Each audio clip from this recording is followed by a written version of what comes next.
జిల్లాలో మొక్కజొన్న రైతులు పడరాని పాట్లు పడుతున్నారు. కళ్ళాల్లో మొక్కజొన్నల కాంటాలు వేసినా వాటిని తరలించడం లేదని ఆగ్రహం వ్యక్తం చేస్తున్నారు. సొసైటీల చుట్టూ రోజుల తరబడి తిరుగుతున్నా పట్టించుకునే వారే కరువయ్యారని వాపోతున్నారు. వర్షాలు పడితే మొక్కజొన్న ధాన్యం దెబ్బతింటుందని ఆవేదన వ్యక్తం చేస్తున్నారు. సొసైటీ ఆఫీసులకు తాళాలు వేసి రైతులు నిరసన వ్యక్తం చేస్తున్నారు. మరోవైపు ఏపీలోని గోదాములకు మొక్కజొన్న లోడ్ను తీసుకెళ్లబోమని, తెలంగాణ లారీలకు అక్కడ ఫైన్లు వేస్తున్నారని అంటున్నారు. ఇదే అంశంపై మరింత సమాచారం అమర్తుంది భూపాల్ అందిస్తారు.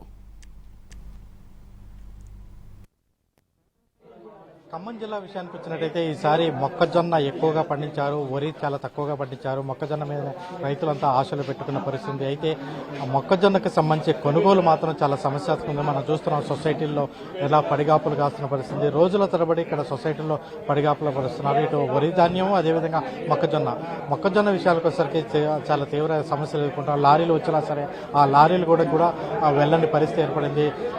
దీంతో ఈ రైతులైతే ఇబ్బంది పడుతుంది. ఎన్ని రోజుల నుంచి తిరుగుతున్నాయి ఇక్కడ? 4 రోజులు అవుతుందండి. మొక్కజొన్నలో లారీలు రావట్లేదు. సొంత బస్తాలు తీసుకుంటున్నాం, సొంత లారీలు తెప్పించుకుంటున్నాం. అయినా కానీ కాయ బాగానే పోవట్లేదు. ఇక్కడ టిక్కీకి 40 రూపాయలు, 50 రూపాయలు, 70 రూపాయలతో ఇవాళ తీసుకొని పోతున్నారు. టిక్కీకి 70 రూపాయలు ఇస్తాను ఇవ్వాలి. సొంతమే తెచ్చుకుంటున్నాం మేము కిరాయి.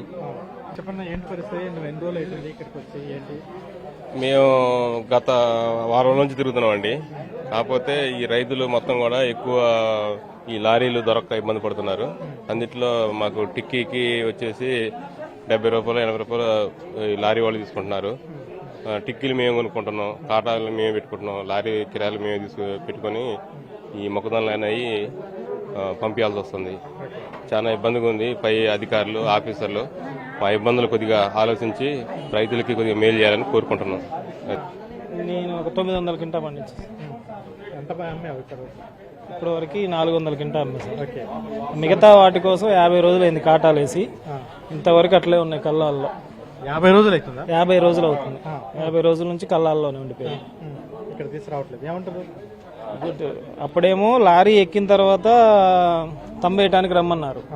ఇప్పుడు వస్తేనేమో లారీ ఎక్కిన వాళ్ళకి తమ్ములు పెట్టుకుంటున్నారు. లారీ పెట్టాల్సింది వాళ్ళే కదా. మేము పెట్టుకుంటేనేమో 60 రూపాయలు, 70 రూపాయలు ఒక టిక్కీకి అడుగుతున్నారు. అంటే 1 లక్ష రూపాయలు వాళ్ళకే పోయేటట్టుంది. కిరాయి కంటే త్రిబుల్ కిరాయి మేమే ఇవ్వాల్సి వస్తుంది లారీకి. అందువల్ల మేము సారోలే పంపుతారులే అని వెయిట్ చేస్తున్నాం. 50 కిలోలకి 70 రూపాయలు వాళ్ళు అడుగుతుండ్రు. గవర్నమెంట్ ఇచ్చేది కాక బస్తాలు మేమే తెచ్చుకోవాలా, కొస మేమే తెచ్చుకోవాలా, మళ్ళా కాటా వేసే వాళ్ళకి మేమే ఇయ్యాలా.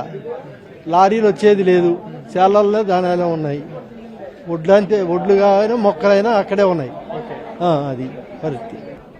ఇది మనం ఇక్కడ చూస్తున్నాం. మొత్తం కూడా ప్రాథమిక వ్యవసాయ కేంద్రంలో మొత్తం కూడా రైతులంతా కూడా రోజుల తరబడి తిరుగుతున్నారు. కొంతమంది అయితే వ్యవసాయ కళ్ళాల్లో అంటే కాటా వేసి 50 రోజులు పైగా అయినప్పుడు, అంటే నెల 10 రోజులు అయినప్పుడు కూడా కొనుగోలు అయితే జరగట్లేదు, లారీలు రావట్లేదు అని చెప్తున్నారు. మరోవైపున లారీలకు సంబంధించి కూడా అధికార యంత్రాంగం చాలా నిర్లక్ష్యంగా వ్యవహరిస్తున్నట్టు తెలుస్తుంది. ప్రధానంగా ఆంధ్ర ప్రాంతానికి సంబంధించిన లారీల్ని, అంటే తెలంగాణ ప్రాంతానికి సంబంధించిన లారీలన్నీ కూడా ఆంధ్ర ప్రాంతానికి గోదాములకి పంపిస్తారు. భీమడలు, పశ్చిమ గోదావరి జిల్లా భీమడలు, తాడేపల్లిగూడెం ఇటువంటి గోదాములకు పంపిస్తున్నారు. అయితే అక్కడ ఆ గోదాములకు వెళ్లే పరిస్థితులు వస్తే అక్కడ ఆ గోదాముల ప్రధానమైన సమస్య ఏంటంటే ఇక్కడి నుంచి లారీలు అక్కడికి వెళ్ళాలంటే లారీలకు అనుమతి లేని పరిస్థితి ఉంది.